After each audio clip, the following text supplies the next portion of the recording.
Okay, thanks folks for your patience. We're gonna kick off now our October Complete Streets Advisory Committee. Just running through our agenda here, running through our forum of folks, and then we're gonna do the first look at our Complete Streets annual report for this year, and that's going to take most of our time, and we'll open it up for public feedback. So as we went through, we have attendance from all our commissioners here today. So thank you very much for joining us, everyone. And let's dive right into it.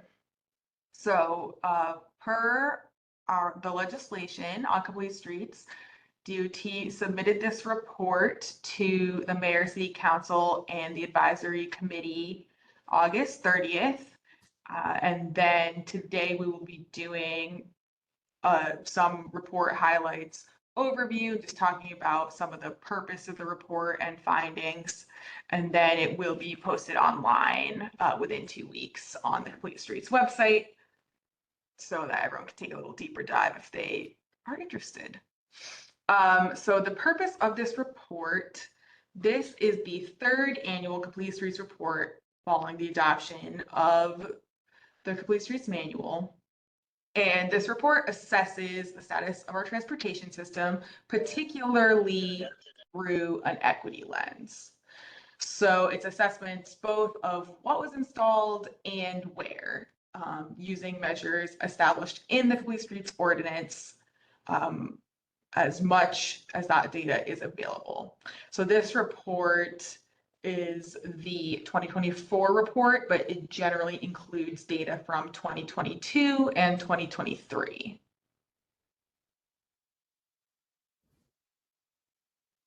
So just going over a little overview of the equity elements that the report is using to assess the installations. On the left here, it's broken down by census tract.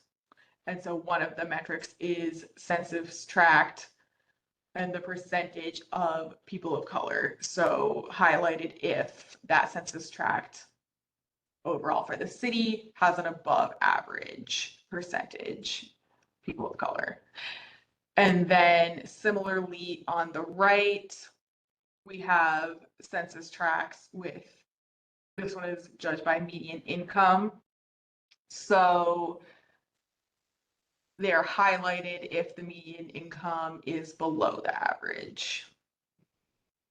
And then for our third composite that goes into the equity assessment is census tracts that have low car ownership. So in this case, it's stated as above average households with no car available to them.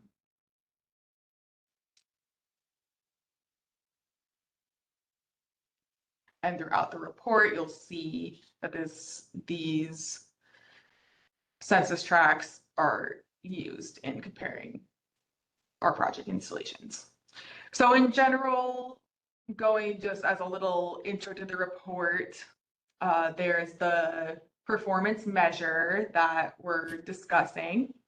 And then there's the purpose, sort of describing why this is important and how just the results in general. Data source, of course, showing where we got the data from. Methodology, if there is like distance from an intersection that the crash was attributed to that intersection, that kind of thing. And then the results we have here, typically we have most commonly bar graphs just showing sort of the raw numbers. And then on the right spread, there's the map just to give that visual representation. And it has the percentage breakdowns where these items were installed compared to the different census tract types. Typically in past reports we've done, comparing like the previous report to this, since we're covering 2 years of data in this report, we're typically doing a comparison of 2022 and 2023. So in terms of our performance measures, they're grouped. We have system-wide, then there is walking infrastructure specific, bike infrastructure specific, and transit performance measures. And I have pointed out just the ones that I think are some of the more just interesting and just ones to take a little deeper dive into today. And then, as I noted, of course, all the rest will also be published online soon. But to me, one of our most important metrics is crashes. This really goes hand in hand with our Towards Zero goals. These 2 years, 2022 and 2023, were fairly typical. We are seeing some slight reductions in overall crashes, some slight reduction in fatalities, but then counterbalanced with a slight increase in injury crashes. And sort of similar crashes year over year between, pedestrian and bicycle, slight increase, but sort of hovering around the same numbers right now. And in terms of the distribution, I just have the 2023 map up here just so we can see it a little bit better. The 2022 map looked pretty similar. We can see it's pretty widespread. This is specifically bike and pedestrian crashes, but there are, throughout the city, we are seeing these occur. There are some particular corridors, just those more traveled corridors, where you see some hotspots, if you will. And of course, downtown in the core, where there is just higher activity.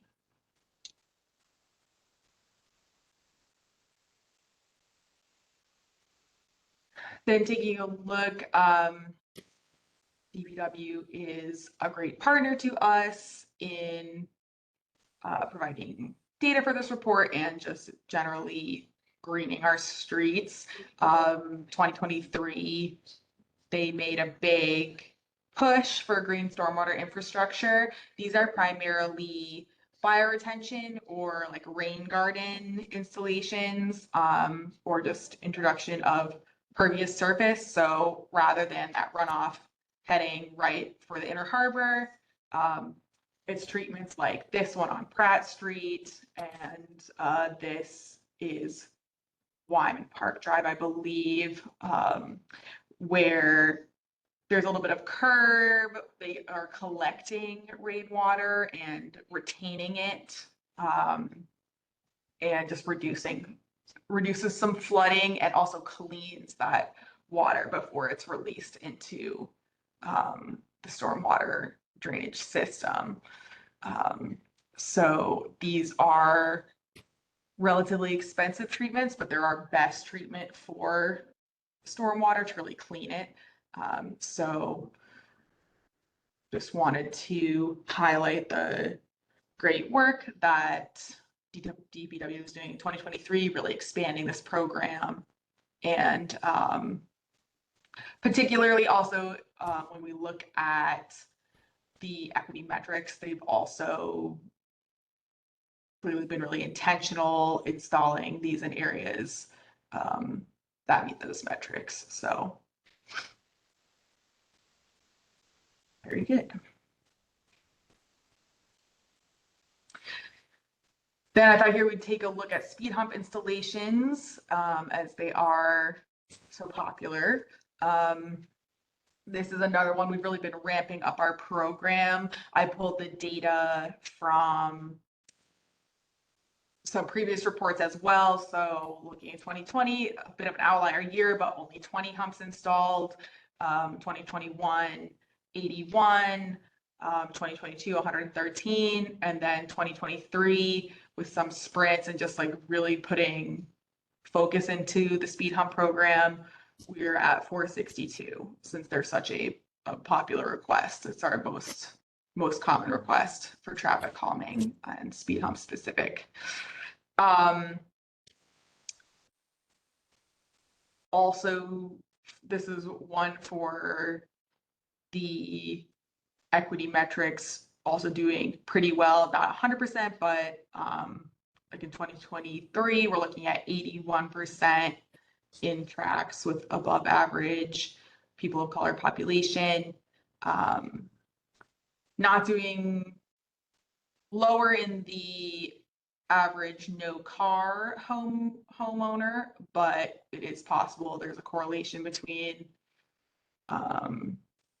higher requests with higher car ownership that could be offsetting that. But just another example here of a program we've really been putting a lot of time and energy into.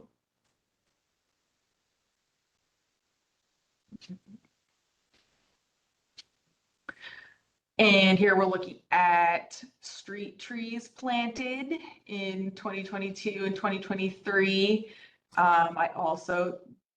These folks are just, we've got very good street tree numbers. That is consistent, seems over the past 4 or so years. And again, one where looks there's intentionality in the equity metrics.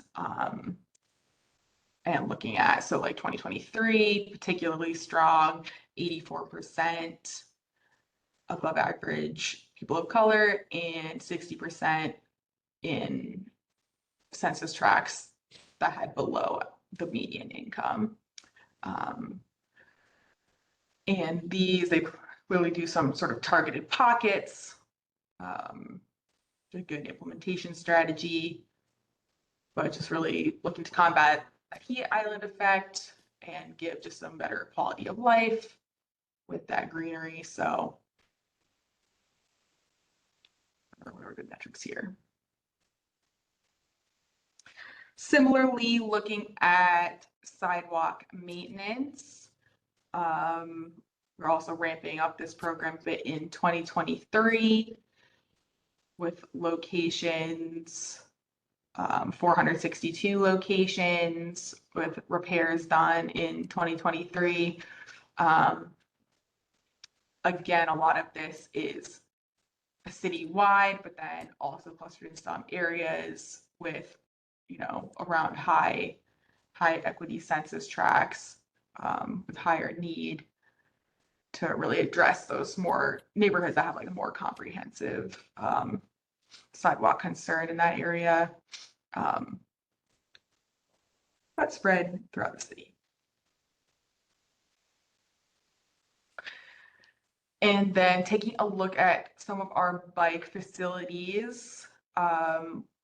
The one thing besides just the overall length that I want to highlight here just is our focus on separated bike lane miles.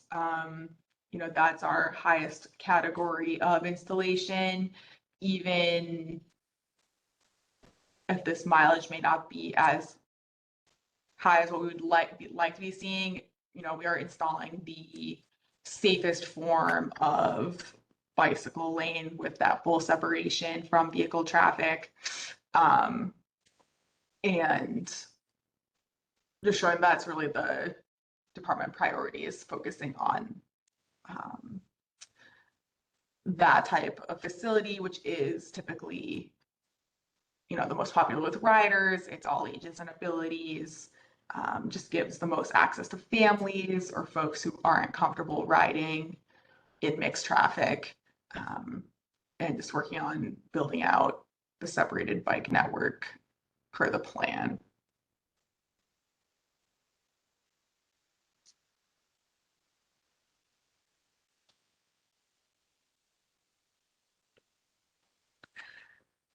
And then sort of along those lines, we have intersections redesigned for transit. In this case, we're looking at transit signal priority, which is we're partnering with MTA on this. It's really an MTA initiative, but that just requires them to install their equipment in some of our traffic signals. And the bus can call to the traffic signal when it's close, and it can, if the light is green, it can hold it green for a few more seconds so the bus can catch it.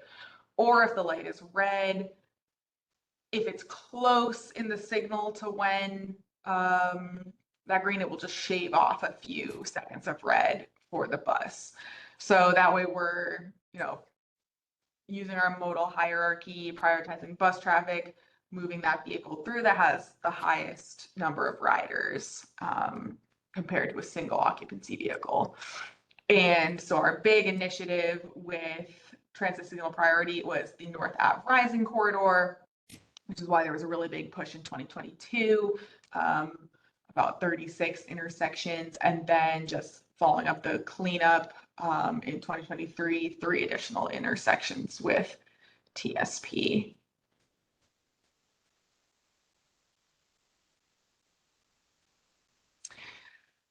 And then, so, not going one by one into all the performance measures, but looking at overall conclusions from our report. We have sort of a lessons learned and recommendations section. And one recommendation for the report moving forward would be incorporating metrics that allow for more comparisons with data from previous reporting years so projects can be assessed over time. So I think one option for this, next year we'll have 5 years of data from these reports. If you look holistically across all the reports that have been put out. So doing a few additional trend slides within the report would be interesting and valuable.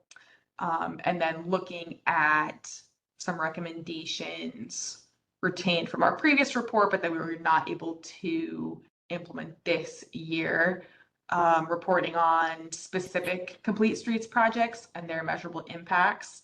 So Shayna has been doing a great job working with a consultant, looking at some of the data. And now that we have a few years of looking at crash data, we're able to, or should in the future be able to, show which of our quick builds, for example, were most effective, and sort of report back on that type of item, not just showing,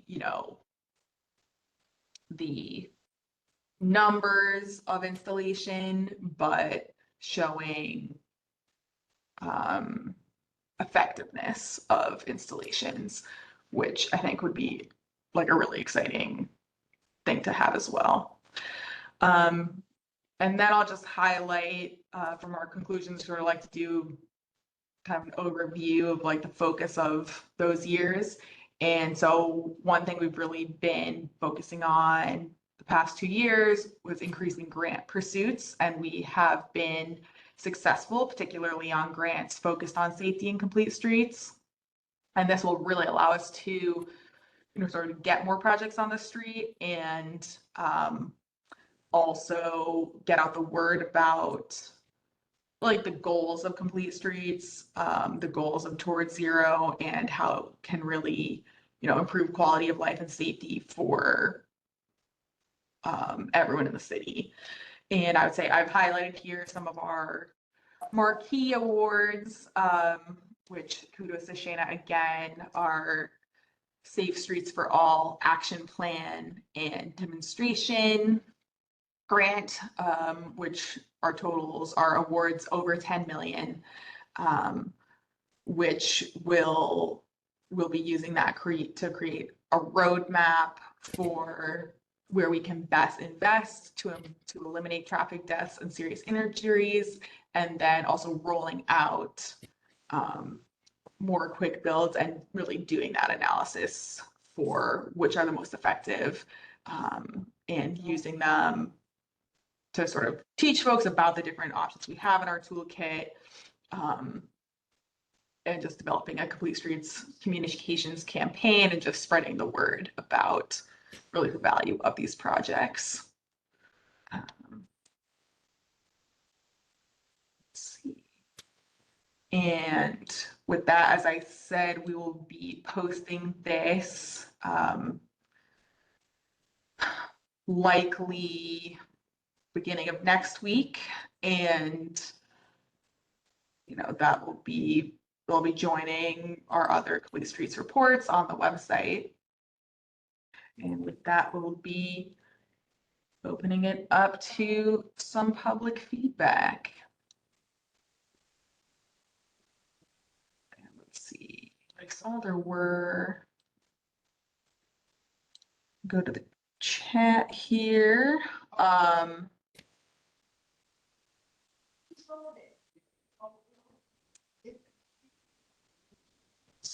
So I guess just folks who are interested in what's happening along North Ave. I mean, I will say, so North Ave, they have generally dedicated bus lanes, and then with the transit signal priority, that is,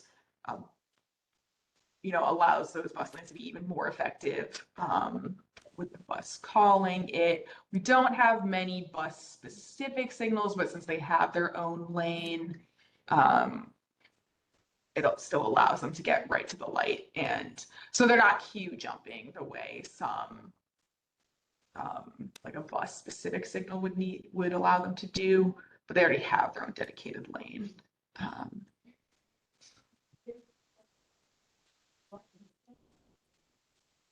And I see here interest in raised crosswalks. We are trying to think, maybe piloting our first few raised crosswalks. These do, the primary challenge with them is just cost, and sort of drainage impacts, along with ensuring that they are ADA compliant. So they take a little more engineering and planning than some of our other current methods, but are evaluating kind of adding that as an option.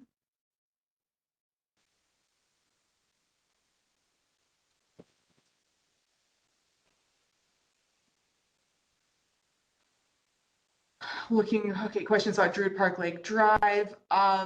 We will be maintaining the big jump in its prior formation along Druid Park Lake Drive. Certainly in the short term, resurfacing is ongoing right now over the next 2 weeks, and it will be restored with the water-filled barriers. And planning has the bike planning folks have a grant to sort of look at what the long-term plan for that would be. And that's kind of still kind of interim, because then there is the larger Druid Park Lake Drive like vision plan that the planning has been working on, but that is a multi-year process.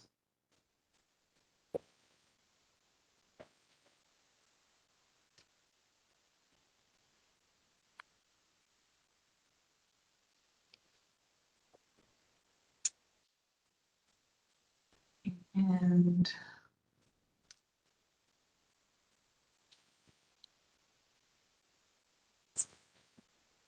I'm seeing folks noting requests in the CIP and our budget process, just keeping Complete Streets treatment as a priority. I will say one project or like fund that I'm excited about is the neighborhood traffic calming plans, that we have 1 year's worth, where the installation contract was recently approved.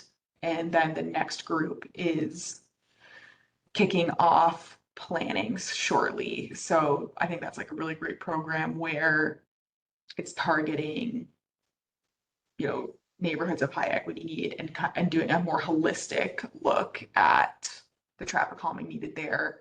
Um,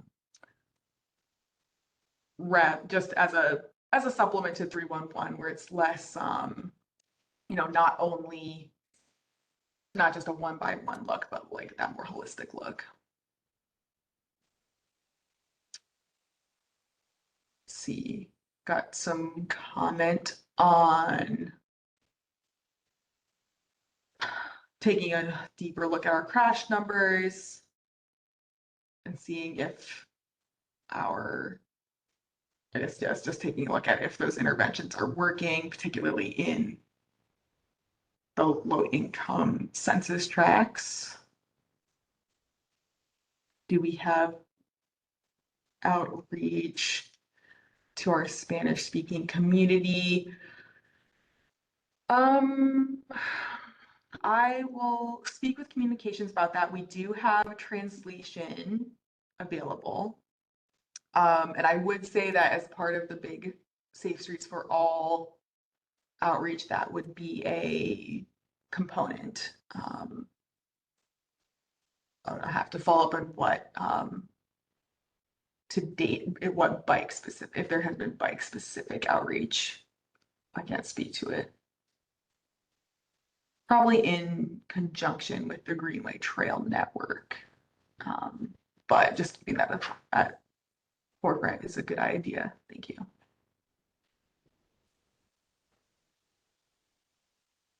Let's see. Eli, do you see your hand? I'll give you just one moment. Got a question on Utah Police and our speed study. We'll have to follow up on that specific request.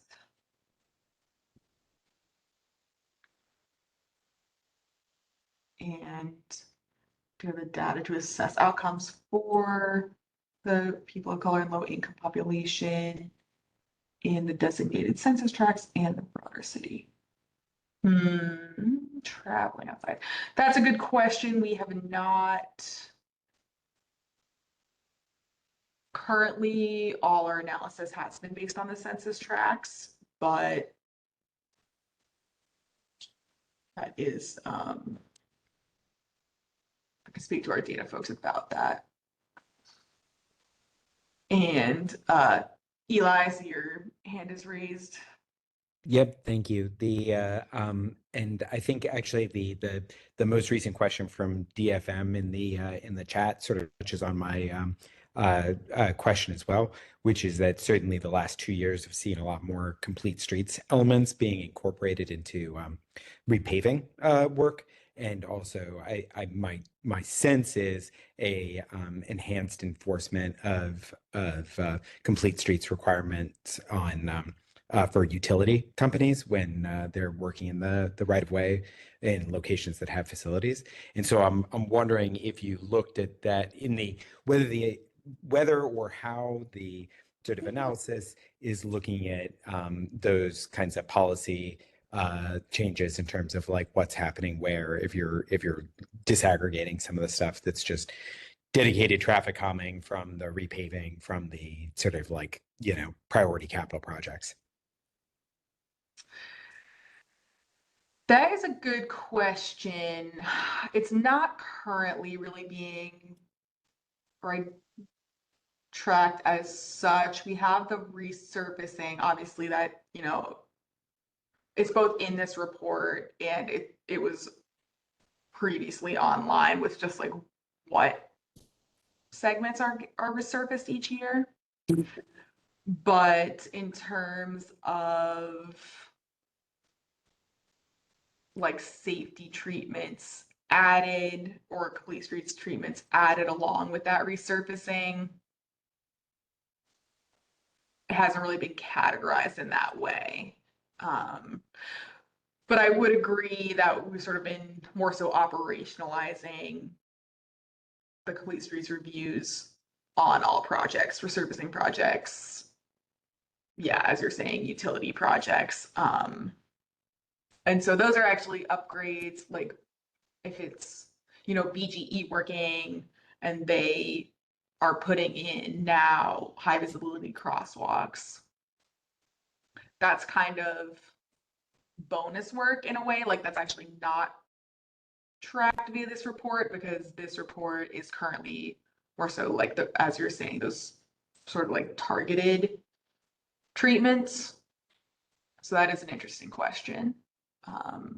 I wonder if it might be a good place to capture some just like basic information about sort of like policy changes. Like I'm thinking also of just the recent federal announcement about the revisions to the MUTCD, the and that if and how that impacts sort of DOT's sort of standard of practice around design and implementation. It'll be more something for the next report than for this report, but yeah, just uh, some feedback. Yeah, thank you. That's an interesting idea. Um,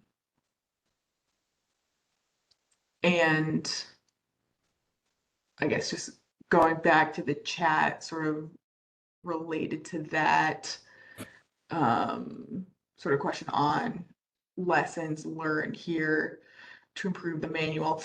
Well, so the state did just recently release their own complete streets sort of policy and literally earlier this year. So I would say we will be, taking a look at that and seeing what's applicable to us. The roadway types, of course, are generally relatively different from roads the state is maintaining, more of that highway focused and suburban feel road. It's a little bit different from a lot of city streets, but definitely a good thing to keep in mind. Yeah, taking into account just like best practices nationwide and statewide.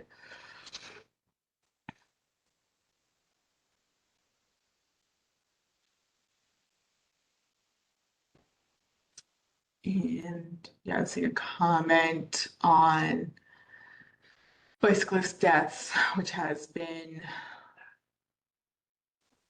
a challenge this year, definitely. Um, and looking at homes and Leah Streets actual treatments there. I'm working with developers to do that. Noted.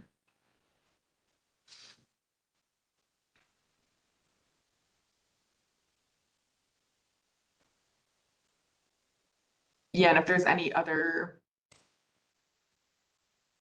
I guess, suggestions for other metrics that there have been some suggested, but yeah, just other metrics that folks are interested in seeing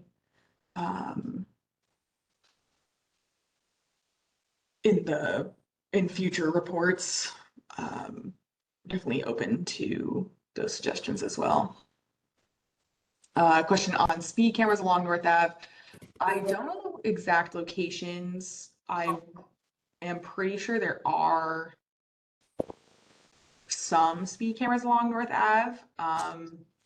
If there are specific blocks, we are actually also related to violators in the bus lane. Yes, we are currently putting out to bid expanding our program to include bus lane cameras. These will be fixed, so there will be specific locations.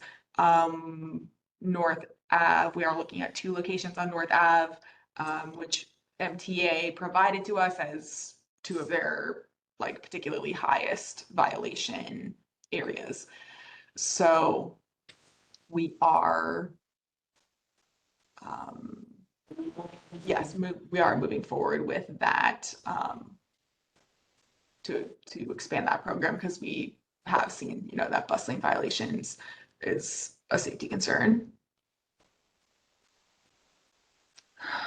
Let's see, looking at classifying our streets, I agree we do have, so one thing we do want, we will be getting CIP funding for a study to apply the complete streets classifications. And Shana has also applied for grant funding to supplement that study as well. And that would be so then we could lay out what it would be citywide, that classification. But would definitely help, yeah, like guide projects moving forward. And yes, Benjamin, thank you for putting the speed camera request in the chat. That is great. Yep, so then our automated enforcement section will take a look at that and see if it meets the speed violation threshold.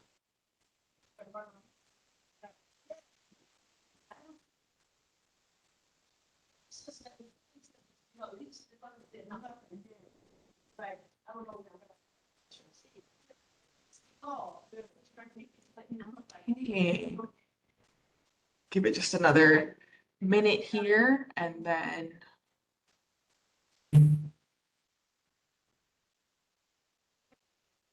Eli, back to you. I have a question that's unrelated from the report, but sort of a brief follow-up on a topic that came up. I'm unsure whether it was a commissioner or a member of the public that raised the question at the last meeting relative to the temporary separated bike lane in the North Avenue median during the construction that's going on right there, in referencing the sort of like what I had also come to understand as a popular understanding of that project when it was first installed, that there had been concern about the weight of a full physical separation, and that the Flexpo separation was the only option that would be approved. And the surprise when a full physical separation was now feasible for the construction. I will say I have used the temporary bike lane probably on 3 or 4 occasions, and really appreciated the full separation given the challenges of navigating that stretch of road right now. I have also been really struck by the fact that a lane reduction down to 1 lane in either way seems to have fairly minimal traffic impacts in both directions. Like it is slower, but it is not something that is like causing major block the box issues. And so I'm kind of curious whether you or any of your colleagues had a chance to follow up on that inquiry after the last meeting, and if you're just in your own observations, to the extent that you've had any of the temporary bike lane on North Avenue, whether that's something that once the original bridge condition is restored, whether we can expect to have full concrete barrier separation for that section, moving forward. Gotcha. Yes, we did speak to our bridge folks about this, and they have stated that their concern is more so for like the wear and tear of that weight over the life of the bridge, like over many years. And that, that loading, it may not be a concern for a few months, like the bridge can physically hold it, but it's just that wear and tear over time. They are still concerned about it.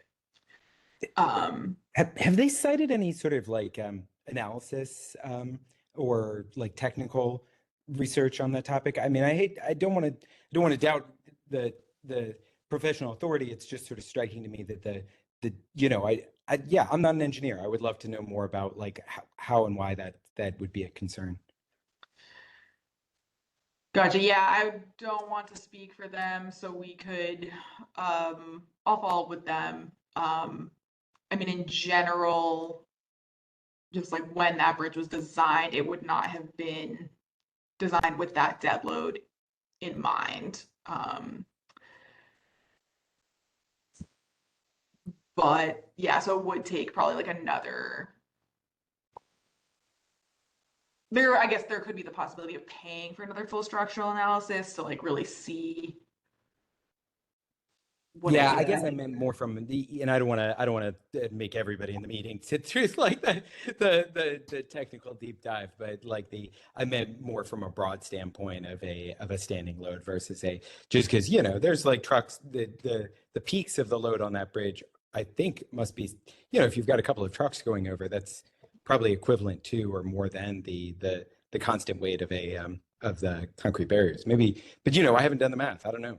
I just kind of want like it, that argument requires us to take that on faith. And I would love to have something, if someone asks me, like, is that really true? I can say, yes, it is really true. Here is a general study about bridges that demonstrates that this is a consideration. Or no, it's an informed opinion that based on a back of the envelope sort of calculation, but that the engineering staff did do that. And that's the conclusion that they came to.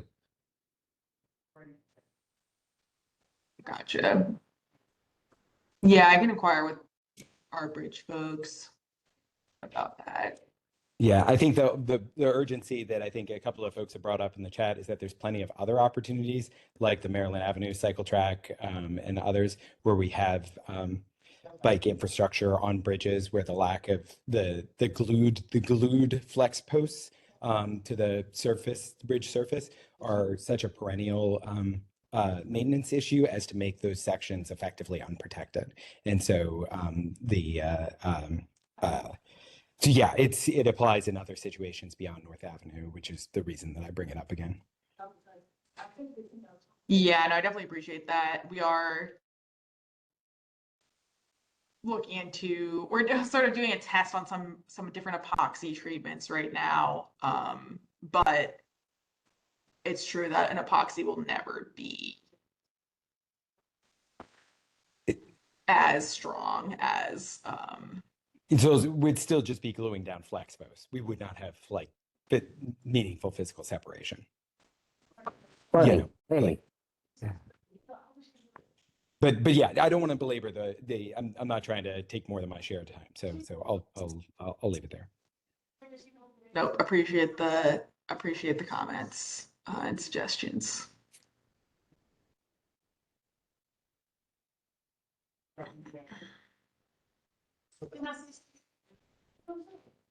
Just taking a look through the comments here. Challenges on the North Ave cycle track, got it.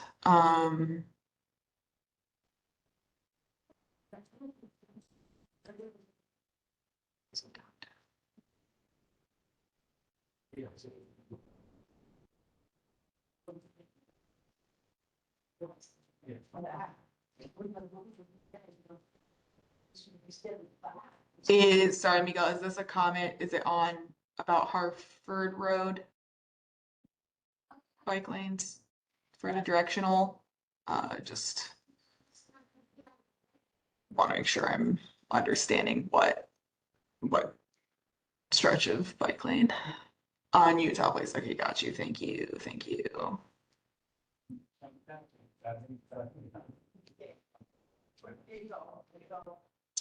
Okay, yeah, I believe there's sort of a pair with Utah and Madison, but noted that they could be improved.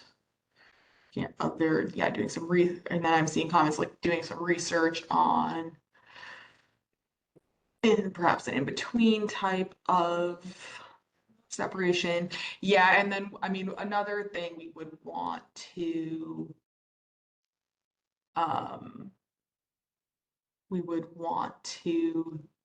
just sort of get more of these treatments into the calcs for the bridge, like as they're being replaced, or work is being done on them, where, you know, then we can get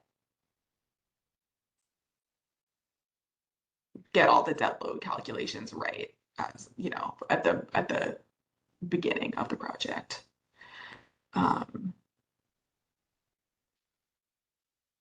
And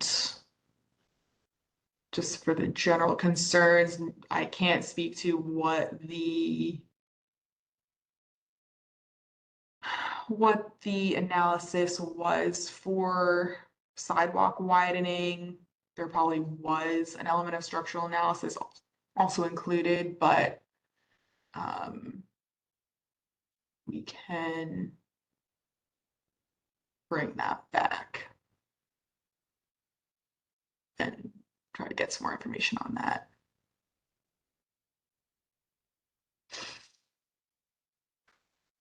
Okay.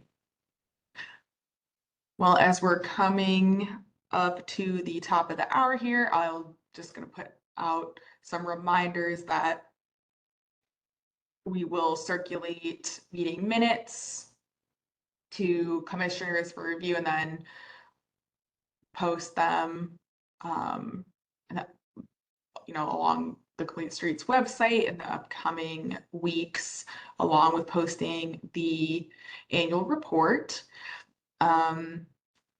Our next meeting will be again in 3 months, so be at early next year for the next quarterly meeting. And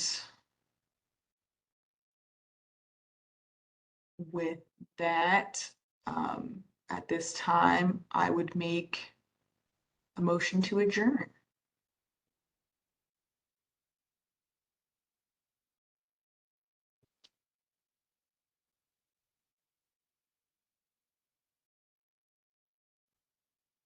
Any other commissioners, if you'd like to second?